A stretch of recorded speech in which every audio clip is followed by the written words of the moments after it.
can another Great Depression happen? I think absolutely. Why couldn't that happen? It's when. Right. Listen, Nug. Listen. Your camera hug, Nug. Oh, Hey. Daddy, pet me, Daddy. We gotta talk about your food, honey. Whoa, Nugget, what are you gonna eat, Nugget? Hey y'all, welcome back. And it's been a long time since we did Yes, sit down. many moons. So we thought we would have some fun, sit down with y'all tonight, and just kind of talk about what's going on. Everybody's What's going on? Yeah, let's talk about what's going on. What is going on? Maybe you could answer my question. Where what's going to start? Where to start? Where to stop? I have no problem starting, y'all. It's where to stop. Specifically, we're going to be talking about food shortages since the announcement from the president of this country announced that there will be food shortages. Well, I want to clarify. Some people wish to interpret that as a prediction. I see it directly as a promise. The previous food shortages that we have all experienced, at least if you're in America, have been manufactured. The current issues with supply chain is relatively manufactured between shipping containers and California and the tractor trailer industry and all that stuff. This is fabricated. A lot of it is being generated by legislation and bureaucracy and regulating agencies. Every time I hear anybody talk about this needs to be regulated or that needs to be regulated, don't get me wrong. I mean, I think things should be done safely, whatever that means, and whoever determines that, they, them, and those, and the scientism and all that stuff. What we need is a whole lot less regulation, because things could actually get done and happen, and you could have toilet paper and all kinds of cool stuff. So. Okay, and the second thing we're going to be talking about tonight is inflation. We're going to be talking about inflation, and we're going to be talking about rising fuel costs, how that's all going to bleed into this these issues, right? So we also have, World War III on the horizon. We have according to certain people, World War III has already started. Sure. So yeah. we have all these different things. We have the Ukraine going on with them producing a lot of our grains and feeds and the breadbasket of animal the EU. feeds, and then you have the fertilizer crisis that's going to come to be this fall. They're saying now. That's normally when they, fertilize everything, is either in the fall or or before spring. So they're going to say that they're saying that is going to absolutely affect corn, wheat, flour, like barley. All of those kinds of things are going to be affected. Now, is it just going to be that they're going to be affected by inflation and you're not going to be able to afford as much or very, very little of it? That could be. Or is it going to be like the president said, actually a food shortage where we are all going to feel the ramifications? It'll definitely be a food shortage, like he said, because when they make a declaration, anytime you hear a politician say that they're going to do something or they want to do something or something like that, it's because it's already been predetermined, and maybe not even in a nefarious way. But if a politician sees a certain trend or something, and then they'll jump on the bandwagon. But this is a slightly different scenario. Sure. This will be fabricated and manufactured. Food shortages can easily happen just through indirect FDA stuff, and just like this whole bird flu thing that they trot it out every year. Right. And now like the avian flu, and we got to kill all the birds, and animals are dirty, so that's why you got to eat bugs, because bugs are clean, right, but animals are dirty. So here we are, right, and none of us know what exactly it's all going to look like, right? We don't know a time frame exactly. We know that the sooner than later is the time frame, but we don't know exactly when and how. We see inflation happening every time we go to the store. We're seeing more and more inflation. We are seeing in some parts of the country shortages in the fact that there's there's limits being put on different products again. And that's just like shrinkflation, where they'll keep the price the same and shrink the size of the packaging like by 30%. So technically the price went up 30. They shrunk the package 30%, right, and they kept the price the same. Right. That's called shrinkflation. And then availability is another thing of, when we're going to order different things and replace different products, we're seeing that there's not as much available, or there's not any available, like what happened back in 2020. It's not to that level yet, but these things are all kind of in place. And so although we don't buy into fear mongering and that kind of stuff, this is not the whole purpose of that. This isn't to instill fear. It's not to freak anybody out. The whole purpose is that reality is not scary. Reality is real. This is what's happening. So sure, you realize it. And I mean, the reason we do everything we do is because there's lots of people that want to talk about stuff, i.e. politics and politicians and all that stuff. And they want to talk about stuff, and they want to debate it, and they want to steal other people's money and try to stick it in their pocket and redistribute it. So what can we do? What can we do? Right? That's why we have chosen this lifestyle, and right, that's why we live this lifestyle. And I say it all the time. Bill Mollison said, "Permaculture is sedition. There is no greater seditious act to fight the power, fight the machine, fight the they, them, those, than to be self-sufficient and be part of that permaculture, be part of your own solution, right, rather than looking to somebody else for a handout or help, or looking to somebody else to regulate, or somebody else to redistribute somebody else's wealth, or looking for a direct deposit in your checking account. Oh, the gas prices are going to skyrocket. Okay, well, on a personal level, let's figure out how to become more and more fuel efficient. Sure. Right? Absolutely. Right. And then on the food level, let's figure out what we can grow. First of all, what do we eat? Let's determine that. Let's narrow that down. Let's get that really, really strategic and simplified and basic. And then when we get that very precise, okay, we eat rice, beans, potatoes, we need some protein in there. We need some broth. We need some meat. When you get that honed down, then you can know what things that you might need to stock up on a little bit. Get some extra rice. What is it going to hurt? Get some rice. Get some beans. Get some pasta. Get some extra meat or chicken broths or soups, and put them in your pantry. It's not going to hurt anything, guys. And the thing is that we have all experienced it in the past, right? In the past 2 years, we have experienced different things that we never thought we would ever have experienced before. And guess what? I think that is nothing compared to, let's say, the Great Depression. And can another Great Depression happen? I think absolutely. Why couldn't that happen? It's when. Right. Yeah. History always repeats itself. So when is that going to happen?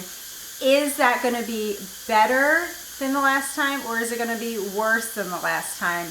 Are we better prepared for it now as a society, or are we more dependent on the system now as a society? And then let's go back and look at what are some of the things that they did. Well, they had extra. They had extra food put away. They ate very, very simply. They grew gardens. They grew stuff in their backyard. Grow something. And that's what's fascinating is, and I don't want to get into World War II and how it actually came to be and all that stuff, but at least back then, the government said, they called it a victory garden. They're like, hey, there's going to be food shortages, so this is your patriotic duty. What you need to do is plant a garden, right? Mm-hmm. And now our quote unquote the technocratic oligarchy says, there's going to be food shortages. So just wait around, and you have two options: starve to death or wait for the government to give you a handout. Yeah. I mean, it's crazy. It's just, you know. That's not being, you know, a responsible citizen. I don't think that's being a responsible person.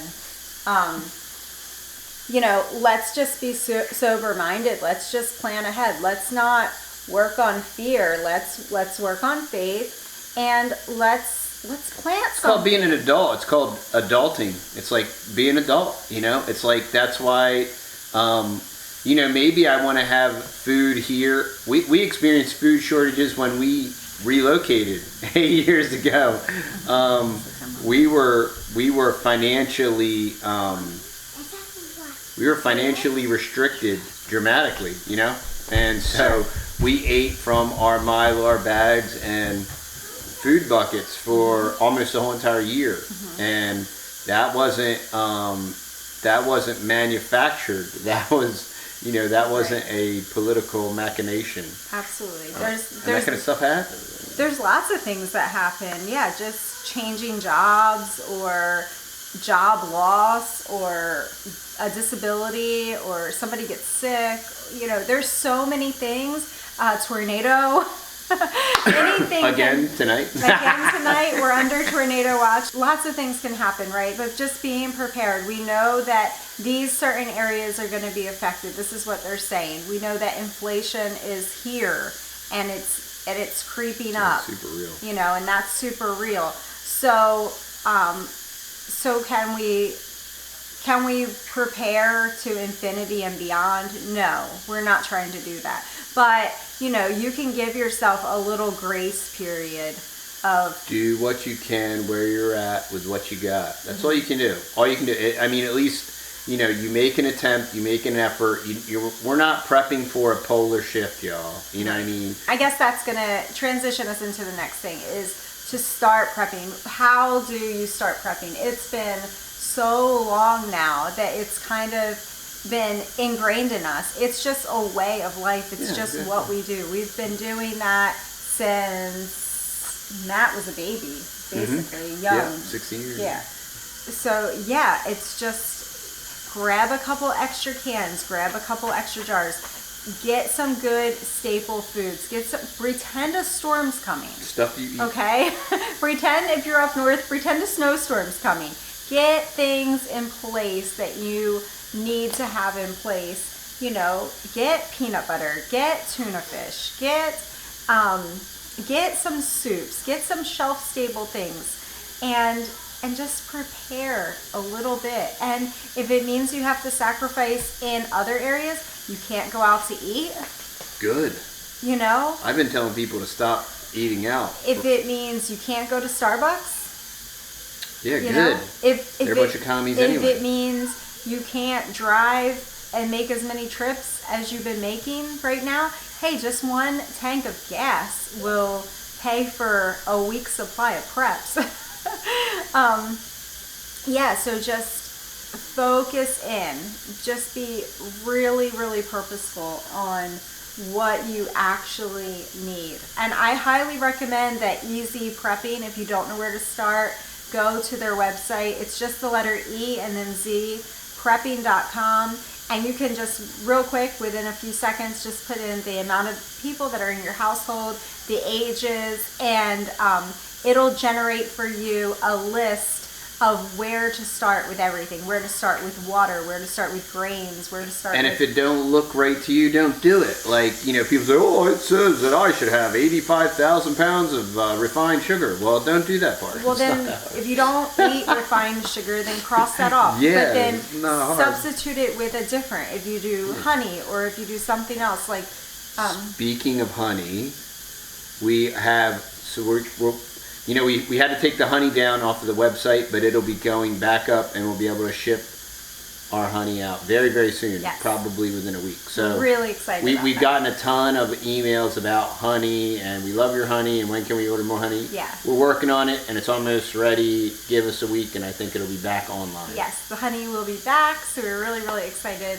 about that coming back, because we didn't know how this is our first year with Honey, so we didn't know what the downtime was going to be. So yeah, Honey's coming back, so check it out. And there's going to be some new Honey options on there too, so we're very, very excited to roll them out for you. So yes, do something. Start prepping something when you go to the store. I know Homestead Heart a couple weeks back said, you know, people are saying, I don't see anything happening here.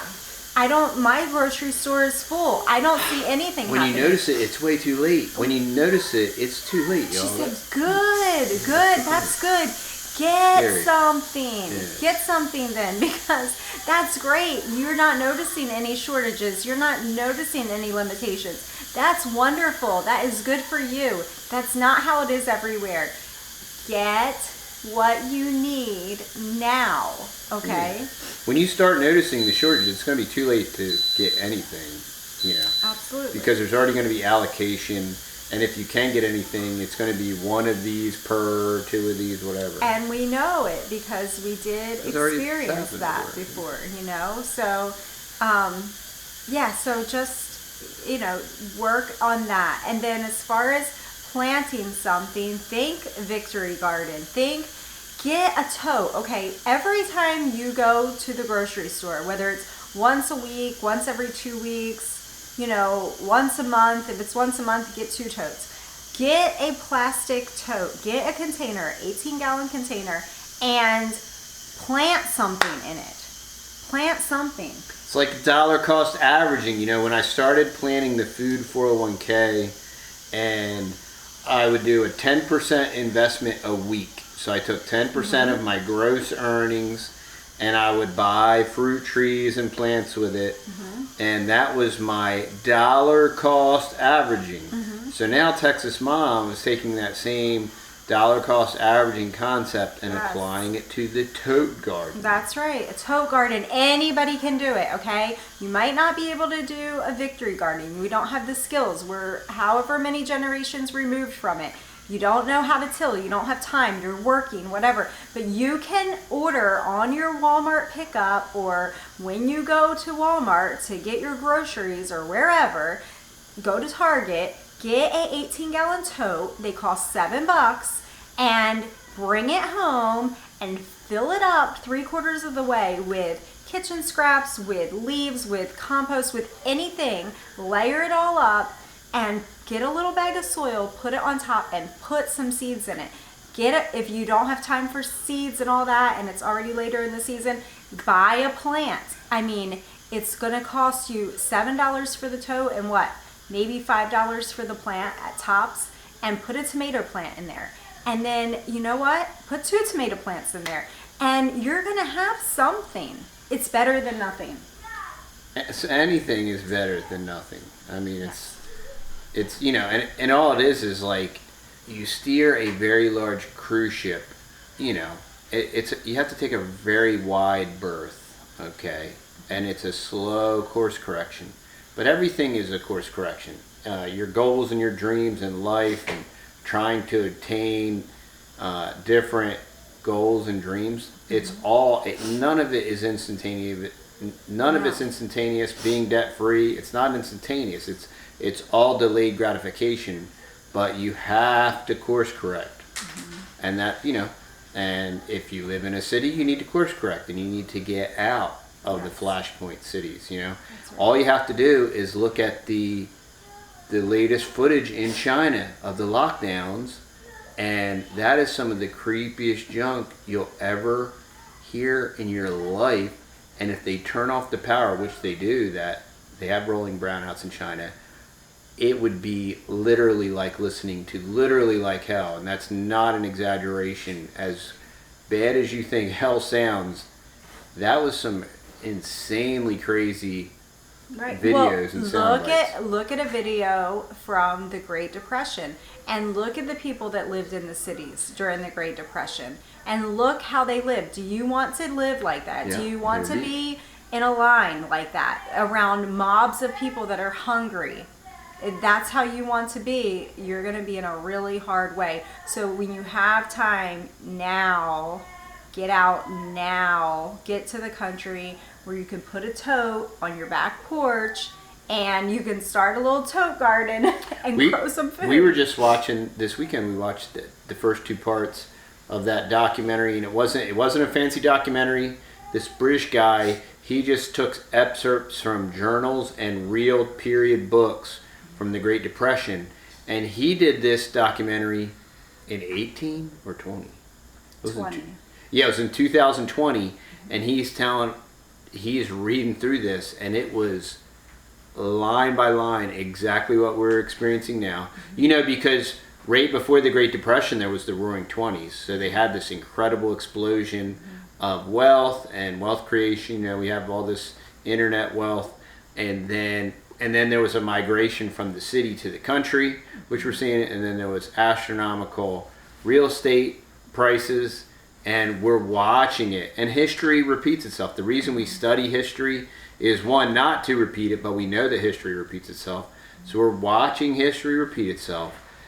As we move forward into time, what differentiates the past from the future is the technocrats and the social engineers. Back during the 1920s, they didn't have all the great Bernaysian social engineering. They didn't have all the black mirrors and the programming and all the stuff that they have now. They can take it to a new level. Okay? So that's why it's different. What's the difference between now and the Great Depression? Well, during the Great Depression, people had character. Okay? There is no character now. Men were men, women were women. That's not the case anymore. There was a inflation hedge. There was a gold standard. That's not the case anymore. Right. And so... And people weren't generally in debt. People weren't living It was not a debt-based society. To paycheck, economy. Correct. So now people are in debt. And then the other thing is people weren't so far removed from their food as we are now. I mean, generally speaking, most people have no idea how to start gardening and grow something. So there's just so many differences now. We've just been so spoiled for so many generations now that we have to stop and think, what are basic foods? I don't know. What's a basic food? French fries? Like, most people don't even know. Like, if I had to narrow down my food to like a few different things, what would it even be? Like, what could we live on? And, how would I even cook those foods? You know what I mean? Like, if I just had like potatoes and rice and beans and stuff like that, like, well, I won't even know what I would even make. You know what I mean? Right, Because yeah. I'm so used to pre-made, frozen, whatever, Hungry or man dinner. boxed whatever, Yeah. that I wouldn't even know how to start to make that, So you can learn all that, but right now... But you can't learn it all tonight, y'all. You can't learn it all tonight. The urgent thing is, the immediate thing is, and not the fear thing, but the immediate thing that you need to do is plant something and prep something. That's what you need to do. And you develop a community and a knowledge base, right? The boys were like, hey, we want to kill that wascally cow and we want to butcher it, right? So what'd they do? Our neighbor, who is older and has some experience, he was like, oh, I'd like to watch him do that and kind of help him, direct him. And so guess what they did? They went and did it.